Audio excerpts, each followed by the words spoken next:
And then I would like to say a little bit about us. Could you maybe, Birgitte, change to the next slide? Apparently I can also do it from my computer, but I didn't really check how to do it. Thank you. Yeah, so we are a group of activists from Global Action, and during the spring we were supposed to do a campaign, and we're still doing it, but putting focus on how free trade and rules within the trade system is basically hindering efficient climate action. And Global Action, the organization we're from, we are a solidarity organization that work together with grassroots movements in different parts of the world. And we work to fight the more, should I say, structural causes of global inequalities. So we work with issues such as worker rights, climate change, peasant rights, food sovereignty, and together with movements resisting extractive projects in their neighborhood. And we also work politically in Denmark. And during this campaign, we will continue doing webinars as long as this kind of quarantine is lasting. And maybe we will also continue after the quarantine, but that we could also meet up together. And in the fall, if things are getting a little loosened up, we will also arrange a climate political activist school in a place called Maktverket. So for more information about what we're going to do and more webinars we will do, you can follow our Facebook page. And if you're not on Facebook, you could always also send an email, and you can see the email address here in the slide.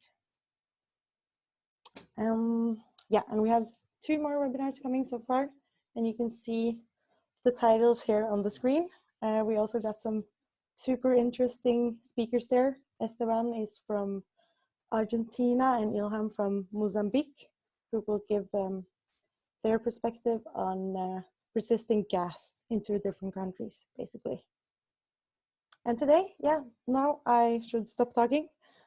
Cecilia Olivet is with us, and she is coordinating the Trade and Investment Program at TNI as a Transnational Institute, where she works with both research and campaigning. And TNI is a research and advocacy institute, and they work with, amongst others, issues of social justice, democracy, and climate justice. So if you're bored and look for things to read during this quarantine, they have a lot of interesting articles and reports. And Cecilia has many years of experience with working with trade and investment protection. And she will be the author and co-author of a lot of these articles. So with that, I will give the word to you, Cecilia. Welcome. Okay, thanks everyone. Really excited to be with you virtually. I was, yeah, in the activist camp that you organized a couple of years ago. So anyway, it's really great, and I've met some of you before, so I'm very happy to be here. So let me share my screen. I'll share a presentation while I'll speak. And normally I would say, feel free to interrupt. So I will try to keep an eye on the chat if there is, yeah, or, someone can come and tell me, like, if there are questions and clarifications while I'm speaking. I'm happy to be interrupted. So, I don't just sort of go through things flying without, and losing people on the way, but I'm hoping I'll start from scratch. So, so yeah. Okay, so I've been asked to speak about the Energy Charter Treaty, which is this multilateral investment agreements, but since it wasn't clear how many of you knew about the investment agreements, ISDS, which is the investor to state dispute settlement mechanism that allows investors to sue states, using this type of treaties and so on. give a little bit of background and start from a bit behind. So the Energy Charter Treaty is an international investment agreement. It was signed in mid-90s, and it was basically part of the treaties that were signed during this era, the 90s, when most of the international investment agreements were signed worldwide. So what you see here in the image is, like the evolution of the investment regime. It was put together by UNCTAD, this UN body that holds most of the statistics and information around investment protection. And you can see that the bulk of investment agreements were signed during the 90s. So today worldwide there is around 3,000, but the bulk of those was signed during the 90s under the Washington Consensus. And the ECT was part of that trend. So why do we focus on the investment protection regime? And this is where I wanted to take one step back. I mean, the international investment treaties are what we would say a key piece in the international architecture of the global economic governance. So it's the type of treaties that would empower transnational corporations and that give them unlimited rights and allows them to sue governments at international arbitration tribunals. So it allows them to bypass national judicial courts. So we have this this quote by one Canadian professor, Gus Van Harten, that I think is very telling in explaining what the system is about.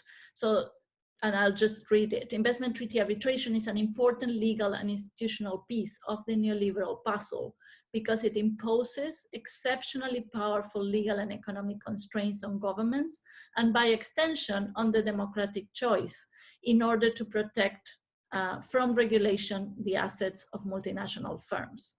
So one way of putting it is what the core purpose of investment treaties is to regulate states, to avoid that the states take any measures to regulate investors, to undermine, that could undermine their, in some cases, their profits, but even if those measures were taken for the public good. So it puts a straitjacket, we would say, on states' capacity to regulate in the public interest. And this is why it's a quite crucial element of the international global governance. So as I was saying, the international investment agreements gives TNCs, transnational corporations, and it's foreign investors, but it's mainly transnational corporations, the one who benefits from the system. They get this enormous level of protection that no one else has in the world. And through this protection, they can externalize any risk that they have when making an investment, something that no other person or business have when they make an investment. So basically, they make an investment, they take a risk, but if something goes wrong, they can externalize it by suing and therefore recouping the money they invested in the first place from public sources. So they're also a way of locking in liberalization. Why? Because after one government would liberalize certain sector, for example, the energy sector, if another government comes in and wants to change the rules of the games because they realize that it was not in the benefit of the people, or the environment, it would be very costly to do so. And I will talk about a few examples later. And then, so it's partly about the cost of of these lawsuits and the cost for taxpayers' money, public money, but it's also about governments, and this is another big risk. Governments restraining themselves from advancing certain legislation for the fear of being sued.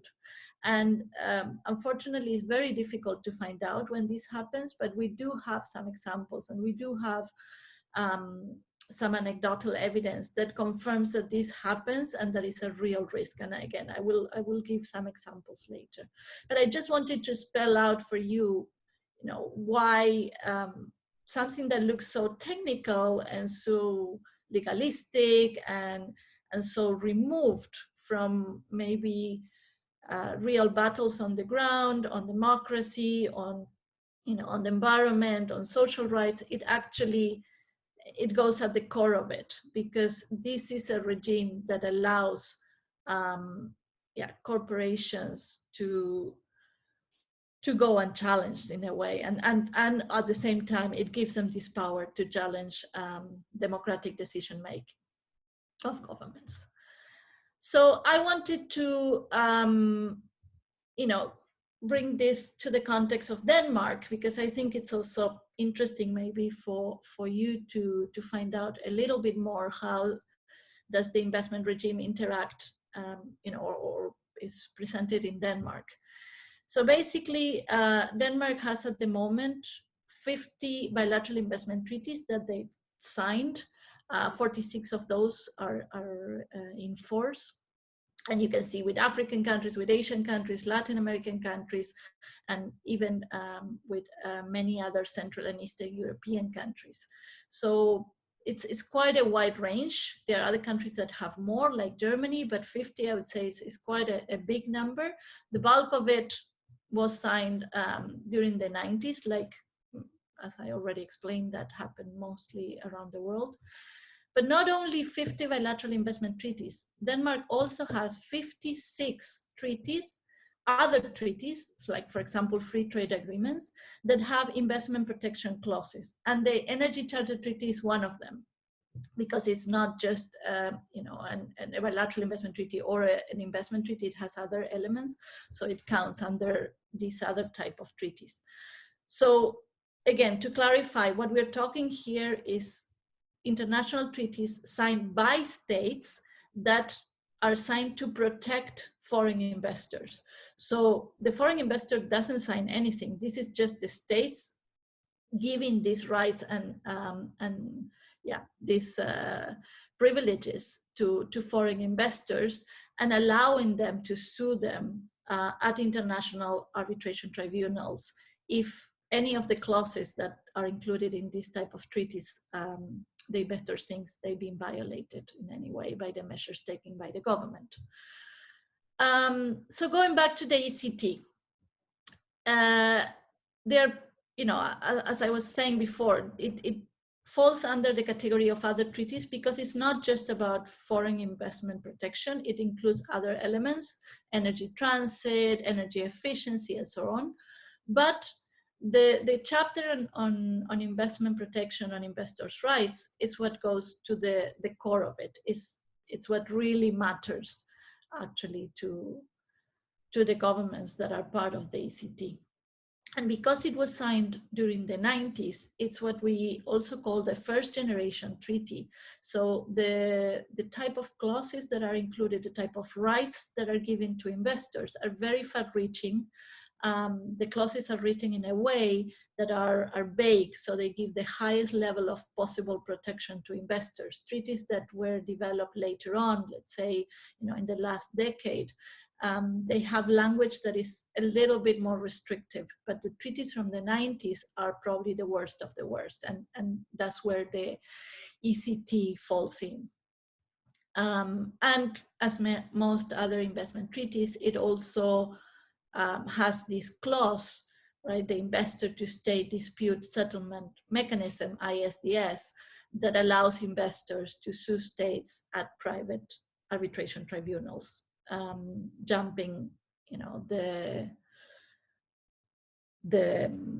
national judicial systems. I just want to ask, because I cannot see the chat at the moment, so just wanted to make sure that it's all okay up to here, and I'm fine to continue. So I don't know, I can't see anything. There are no questions in no the chat, questions. I just checked it. Yeah. Okay, great. So I'll go on. Okay. So going back to the ECT, it applies, so it's a multilateral investment treaty. So investors' rights that are included in the ECT apply today to 53 countries.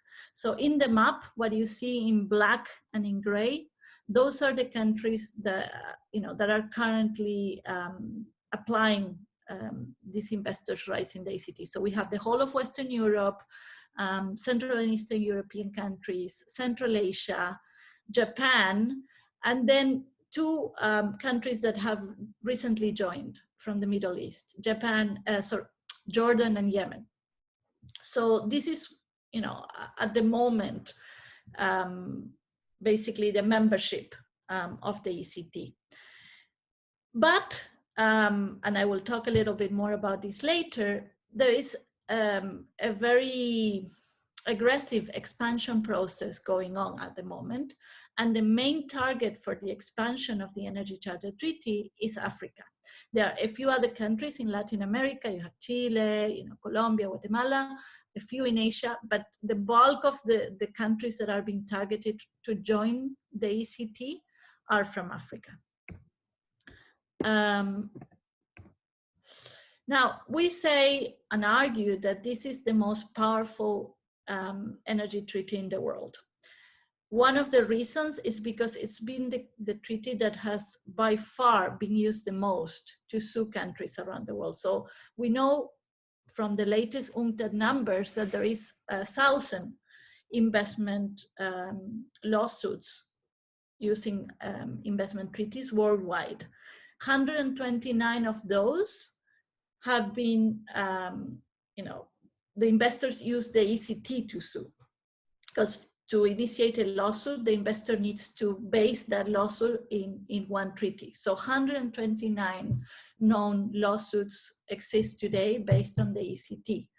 Now, what I wanted to highlight here is not just the full number, but also the fact that 80% of these 129 claims happened in the last decade, between 2010 and 2019. So what we are seeing is like an exponential growth in the number of lawsuits of companies, energy companies using this treaty.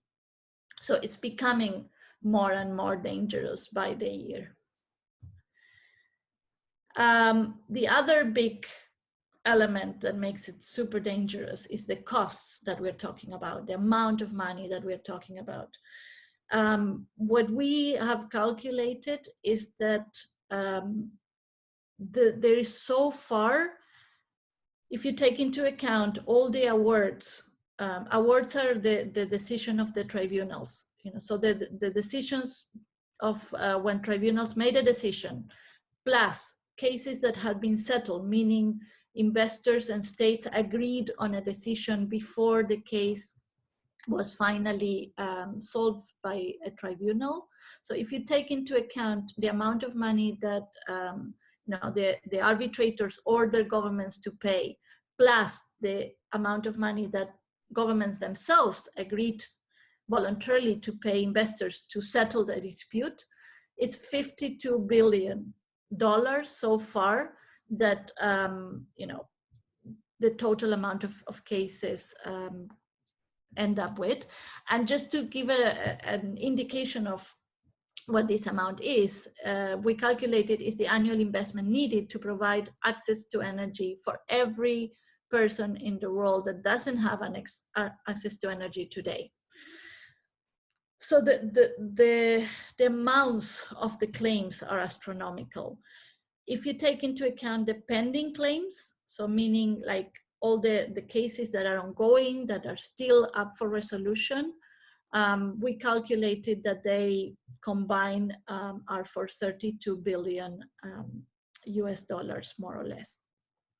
So this gives, these numbers keep on changing, and we will, we continue to adapt them, but it just gives you an idea of the scale. And again, a quote by Professor Van Harten from Canada that is, is quite telling in this regard. Compensation orders are retrospective and capped.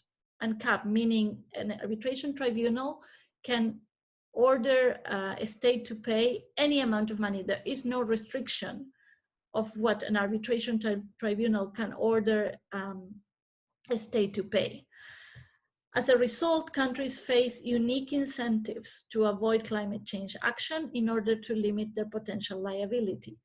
Because if a country, it's especially a small country with a small public budget or a deficient public budget, it will think twice before taking certain measures that could lead to this type of lawsuits.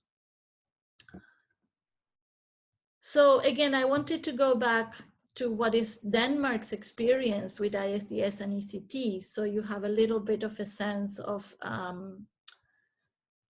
how these apply in your country.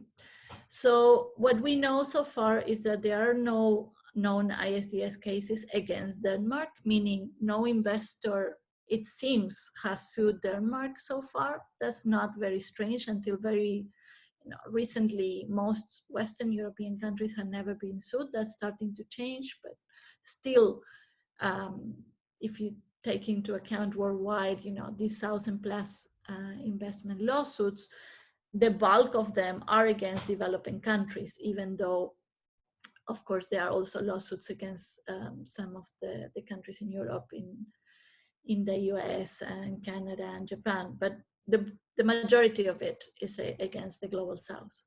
Now, when we look at Danish companies, how did they use or are using the investment protection regime and the ECT in particular, this is quite telling. So far, there is knowledge of 8 lawsuits of Danish investors that have used the ISDS system to sue states. So these are the 8 cases that we know of, but in 5 of those, they're using the ECT to sue. So you can see there are 4 cases against Spain. So Danish investors that invested in the renewable sector in Spain, and because of the measures that the government took, cutting subsidies, and we can talk about the case of Spain because it's a very particular case. These cases came about. And then there's also a case against Italy in relation to also renewable energy, also using the ECT. So it's the 5 that are highlighted in red are ECT cases. Now, if you also see in terms of the results of these cases, 5 of them that have been already decided or are completed. In 4 cases, they were decided in favor of the investor, and 1 case was settled. When we say settled, again, it's a state and the investor agreeing on something before the tribunal takes a decision. Usually what they agree on is that either the government compensates or it withdraws the measure that led to the decision to sue. So we count it as a win for the investor in those cases, even if more, usually we don't know exactly the terms of the settlement.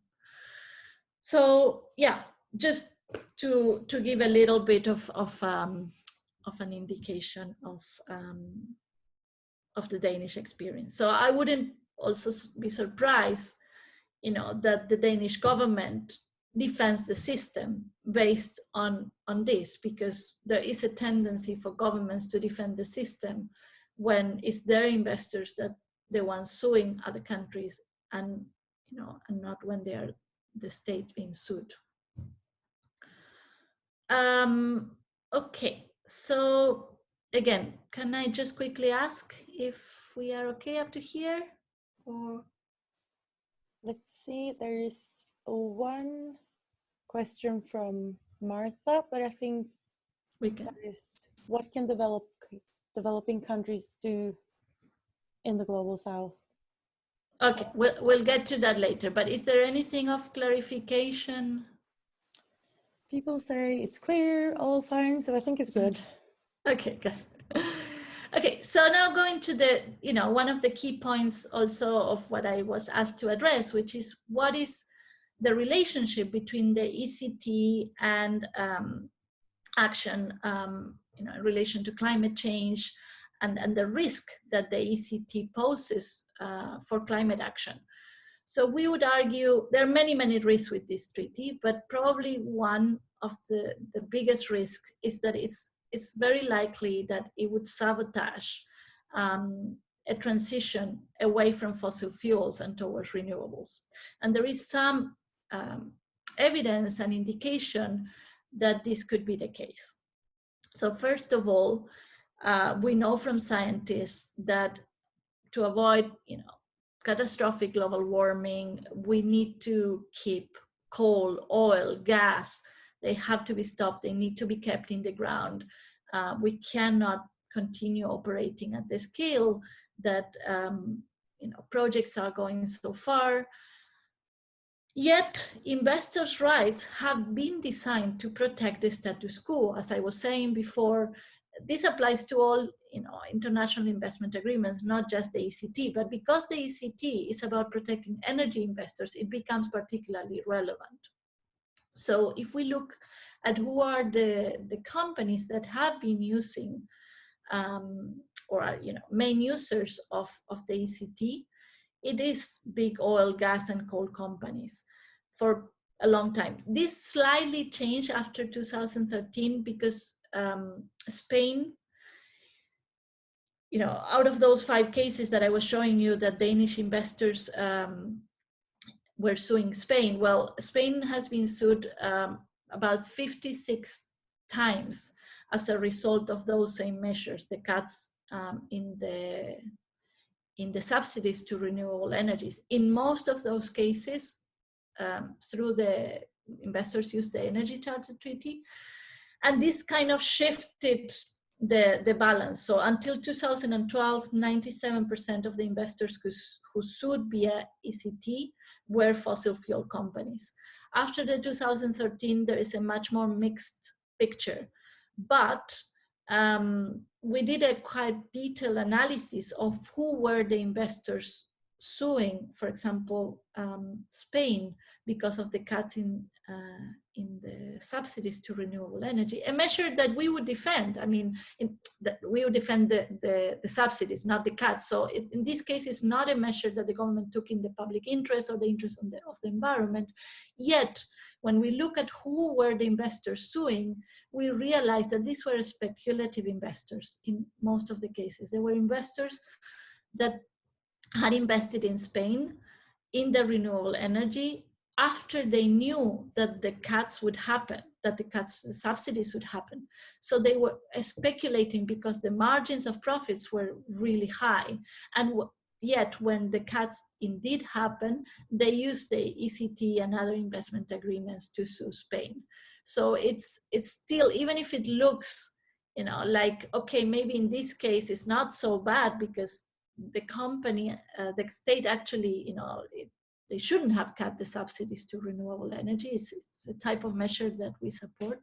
But still, the fact that these companies were speculators, that were not renewable energy companies, they were companies that either were private funds or hedge funds and so on. I would have to look into details. Who are the Danish companies and what were the status with those? I haven't done that, but yeah, that would be something interesting. Anyway, I wanted to clarify that point. I will jump this. So 3 key ways how ISDS could undermine efforts for an energy transition, just to be a bit more concrete. First of all, governments that want to halt power plants or pipelines, that they want to keep fossil fuels in the ground, like the scientists are saying we should do, could be held liable for millions in damages. And we have several examples of companies that are already suing governments for doing exactly that. So just to run through some of these examples, we have a UK-based company, Rockhopper. They are suing the government of Italy they're claiming more or less 350 million in compensation Now, why? Because the government decided to put a stop to the oil drilling in the coast of, of an Italian town where this company was planned to drill. And the reasons that the government decided to stop this project, the oil drilling, was because it would harm the environment. There were risk of earthquake. It would have a big impact on tourism, on fishing in the coast. But it's also very interesting to see that the company actually only got to invest about $40 to $50 million dollars in the project, yet they're claiming 350 million. So this is what I was talking before about inflated costs. Companies can claim not just what they invested and, let's say, lost, but also their hypothetical future profits that they were going to make if the project would continue. So they're allowed to claim that. And arbitrators, in many, many cases, compensate, tell states they have to compensate these investors for their hypothetical future profits. So this is how we end up with these crazy numbers. Another case that you might have heard about, because it's more well known, is the case of Vattenfall, Swedish company suing the German government.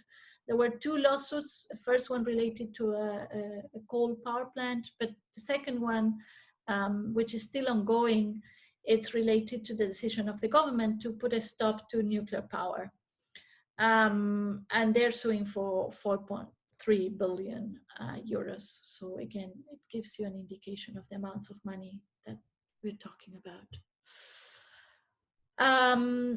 A second way that ISDS or the Energy Charter Treaty could undermine efforts for energy transition is when governments that want to cut subsidies to fossil fuels. So this hasn't happened yet. We don't have examples of countries around the world that have said to an oil company or, we don't have them in relation to the ECT. So, for example, a government that was giving a tax break or was allowing the fossil fuel company to use land and water for free or below market prices. And then they say, well, no more, because you shouldn't have this type of benefit. So we're going to take it away. So if that happens, they are likely to get sued. And this would be, we could say, the renewable, what is happening to Spain, but in reverse. So Spain received this amount, like 56 lawsuits, because they cut subsidies to the renewable energy. But if they would have cut the subsidies to fossil fuel, we could expect exactly the same type of reaction from investors. And finally, a third key way I wanted to refer to is what I was also mentioning before, the risk of what we call regulatory chill, meaning governments decide not to advance certain legislation because of the fear of being sued. Or when companies also, that's quite common, that they would threat to sue the government and expecting that threat will be enough. So they don't even need to put an actual lawsuit in motion. Just with the threat of an expensive lawsuit, they might achieve that the government sort of rolls back the decision. And we have some cases that prove that this happens. So for example, the latest one is Uniper company. It's a German company that has threatened to sue the government of the Netherlands when the government decided to, this is a decision that is still going through the Senate, but basically they will ban the use of coal for electricity by 2030. So the company said, well, if you do that, we're going to sue you using the Energy Charter Treaty. And these type of examples just show the power that these companies have and the risks that this type of treaty entails. Again, this was to give other type of evidence in relation to the regulatory chill argument. So we also know, for example, from a document that was asked or was given to us through a freedom of information request, that Chevron argued with the European Commission back in 2014 during the TTIP debates, that the mere existence of ISDS is important because it acts as a deterrent. This was when they were arguing, to keep ISDS in TTIP. So we know that this is how they use it.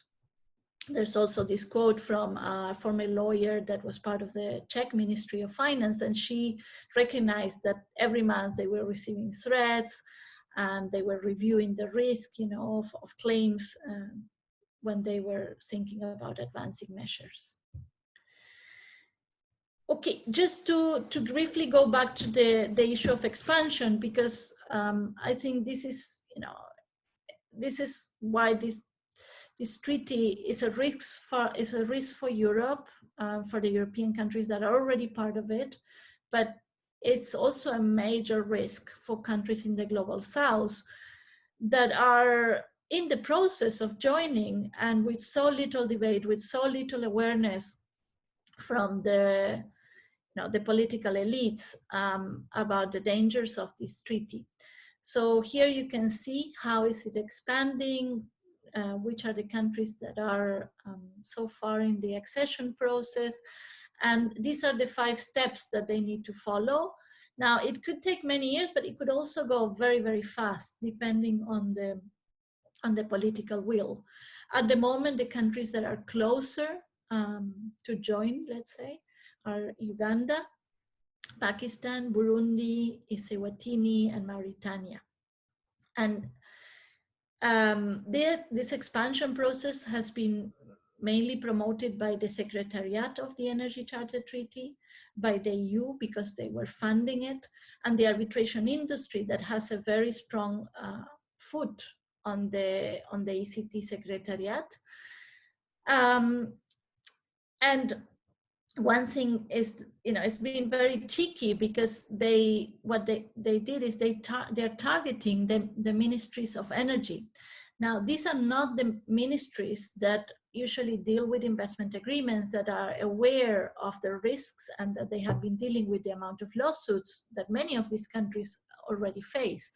So it's the ministries of energy that are agreeing to join this treaty, while sometimes there's very little communication with other ministries like finance or trade or development that actually would be a little bit more worry about initiating this accession process, especially of such an outdated treaty.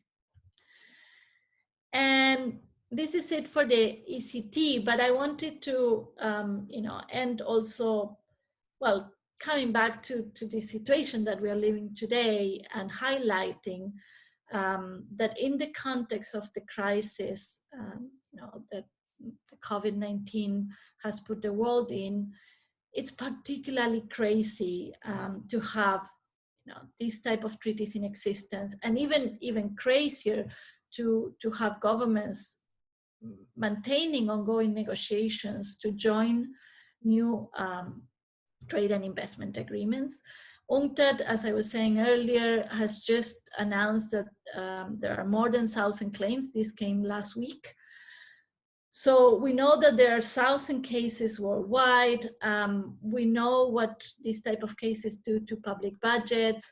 So there is absolutely no place for trade and investment agreements ever, but in particularly in this moment when governments need every single penny to put towards their health and social services and people's needs. They shouldn't be spending it on paying foreign investors big amounts of money, or arbitrators at $3,000 a day, or at investment lawyers to defend themselves in these cases at $1,000 an hour.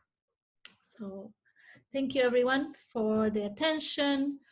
And yeah, just in conclusion, ECT, serious barriers to climate action. I think it makes the case very strongly for countries to withdraw especially if they're serious about combating the climate crisis. And we should also put pressure on the EU and its member states, not only to withdraw, but to stop pushing for the ACT geographical expansion. And these are 2 reports that we published between 2018 and last week that deal with this issue in depth. So yeah, and that's a website that we also have with the latest information on the issue. So I invite you all to visit and find out more. Thank you so much, Cecilia. I think it's very interesting, and especially to see how something that seems so like technical and complicated is actually extremely political, and how it can be agreed to in a kind of secret way and have a lot of implications that we are maybe not aware of as citizens. And I'm sorry I ran way out of time. I was planning to have a much shorter presentation. I think that's okay.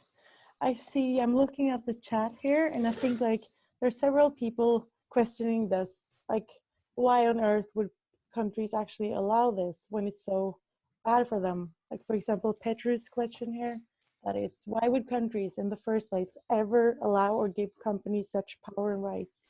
I'd assume it make it more attractive for companies to operate in their countries, but even so, could you maybe say a little bit about that? Yeah, well, back in, like the main argument that is being used historically, but also until today is, governments want to attract foreign direct investment in different sectors. To argue for the ACT, it's in the energy sector. If you want to attract foreign investment, you need to sign to these treaties. You need to give investors the security, they need to have this type of security to invest.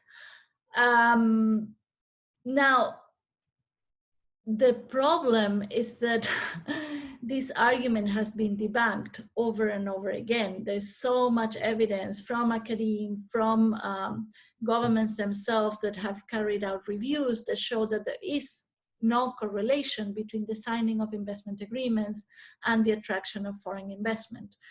But yet, this is still being used very commonly by academics, by governments, by politicians, by the Energy Charter Secretariat, by anyone that wants to, including the European Commission. So on the one hand, you had Cecilia Malmström a couple of years ago agreeing publicly that there was no correlation, but yet when we hear today the European Commission talking about why governments should continue signing investment agreements, it's like, well, if you want to,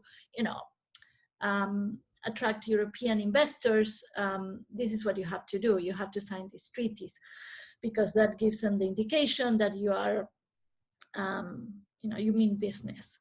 And yes, you are resigning your sovereignty in part because you're allowing these investors to sue you, but this is little compared to the amount of money that you will get. And in the case of the ACT and African countries, don't forget that there is a massive need for investment in that's what they feel, right? That they need investment in the energy. There is big parts of the populations that don't have access to electricity. So yeah, I think governments are still falling for these arguments. As I said, the fact that they are approaching the ministries of energy and not the ministries of trade is, in this particular case of the ACT, is one of the reasons why. So because what we also been seeing is that once we start a little bit of awareness raising, like what happened, for example, in Uganda in December, Uganda was about to get an invitation to join. So they're at the very end of the process. And suddenly we found out about this. We contacted our partners. in Uganda. They raised the issue with the government. At the same time, we also put a bit of pressure on the European Commission, because they agree that this is an outdated treaty. There is a modernization process going on. So what we argue is, like, you can't have any more countries joining while at least this process of modernization is ongoing. So yeah, that was put on hold, the invitation for Uganda to join. And I think there is some more internal discussions within the Ugandan government, as far as I know. But it's I think big part of it is lack of awareness, is short-sightedness in terms of, you know, okay, we signed this today, but, you know, and maybe a future government might get into trouble, but this is, you know, it's not an issue. In other times, back in the 90s, it was used as a photo op. Like, governments would have state visits and they didn't have anything else to sign, and they would sign investment agreements. And there was a global consensus that this was good for development. I think that consensus is breaking, but yeah, unfortunately not breaking enough to stop governments negotiating them and joining these type of treaties. Thank you. And I see Jaime, you're here on camera. Would you like to ask your question yourself? Okay, then I'll. Yes, hi everyone. Hi Cecilia, thanks for the introduction. Hi. I was wondering if there is any application deadline for this ECT, or or it's unbounded, like time-wise. As far as we know, it's an ongoing process. So any country can start. Like, the first step. Let me go back to the presentation. Like, you see, the first step is. I need to share my screen. Sorry. Okay, never mind. The first step is to join this other treaty that sounds very much the same, so it's not to get confused. This is the International Energy Charter.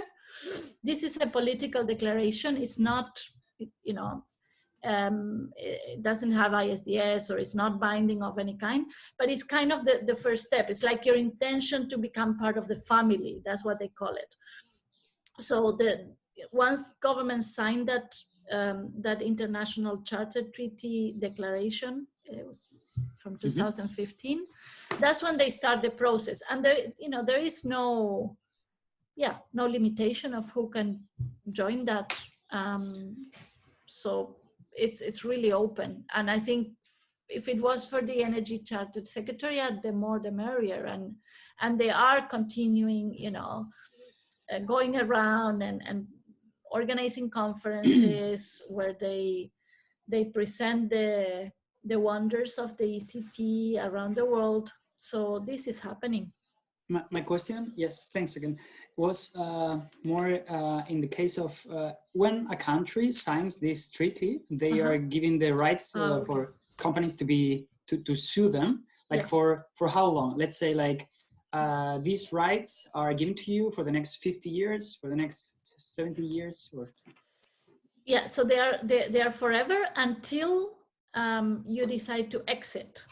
So like any other investment treaty, you know, once you sign it, the rights start for investors start to apply. And as long as the treaty is in force, investors can continue to sue. So all investment treaties, including the ECT, have a clause that basically says, well, as a party to this treaty, you can terminate it. And you know, it has some conditions, like a 6 months notice, a 1 year notice, depending on the case. So that's perfectly legal. And many countries around the world have been terminating bilateral investment treaties in particular. So for example, South Africa terminated all of their bilateral investment treaties, Bolivia did the same, Ecuador did the same, Tanzania recently terminated their investment treaty with the Netherlands, Indonesia terminated about half of its bilateral investment treaties, India did the same. So all this has been happening, over the last decade. The problem is that even if a government terminates, so and in relation to the ECT, Italy has terminated its membership. So in 2016, they got out. But the tricky part is that even when governments get out of investment agreements, including the ECT, there is what we call a zombie clause, meaning the treaty has died, but the protection for the investors lives on. And it lives on for many decades, depending on the treaty. In some cases, it's 10 years, 15 years. In the case of the ECT, it's 20 years. So that means that, for example, Italy, that withdrew in 2016, the investors that were already in Italy at the time can continue using the ECT for another 20 years to sue the government. So the only way to get around that would be with a multilateral termination, meaning, for example, in the case of the ECT, if all the governments that are part of it would decide to together terminate this treaty, then yes, you would, the zombie clause or the survival clause would not apply. But if it's a unilateral termination, like in the case of Italy, then yes. And the termination of most of the bilateral investment treaties worldwide has been unilateral. So for example, as I was saying, South Africa or Tanzania or India or Indonesia or Ecuador, they all terminated unilaterally their treaties. So in all of those cases, investors still have the right, that were in the country, still have the right to continue using it. And that's why we always say, well, signing these treaties takes about a minute, but getting out can be decades. In the case of the ECT, we have calculated 26 years is the minimum that it would take any country to get out from the moment they sign in.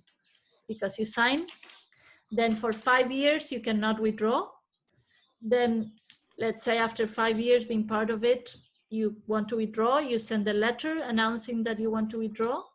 That takes 1 year to make, to be effective. That's 6 years. And then you have 20 more of investment protection. So it's 26 years that any given government that joins today would have to, be bound by. Does that clarify it? Yes, thanks a lot. Okay, then we only have 5 minutes left actually, and I don't think we have time for all the questions. I think I just start from the top of the questions we have left. And you kind of mentioned it a little bit, but why, or what is the EU's interest of promoting the ECT when it shows that there's actually no correlation between signing these treaties and actual investments? Well, in the case of the ECT, it's because it's European investors that have an interest to go invest, abroad in African countries, particularly, but also in Asia and Latin America. So, like most other trade and investment agreements, what the European Union is doing is protecting their investors, when going abroad. So, this is where we see the collusion of the business interests with the European Commission interests, or policies, and we can question whether the European Commission or the member states should be defending the interest of the investors the country or the region. And I think that's what we generally question, right? But the reality is that that's what happens. So yeah, the European Union, they don't want the ECT applied intra-EU, because at the moment, because all the member states are part of the ECT. So you have many cases of, for example, well, like the case of Germany, a Swedish company suing Germany, a German company threatening to sue the Netherlands, a Danish company suing Spain. So these are intra-EU cases, and the European Commission is saying, no, those shouldn't exist, because we have a European market, we have European Court of Justice, so intra-EU claims should not exist. But when it comes to European investors suing abroad, that yes, and that we want. So in the case of the ECT, yeah, they have a problem, because they don't want the ECT applied intra-EU, but they don't want to get rid of it either. And they're very much in favor of the expansion.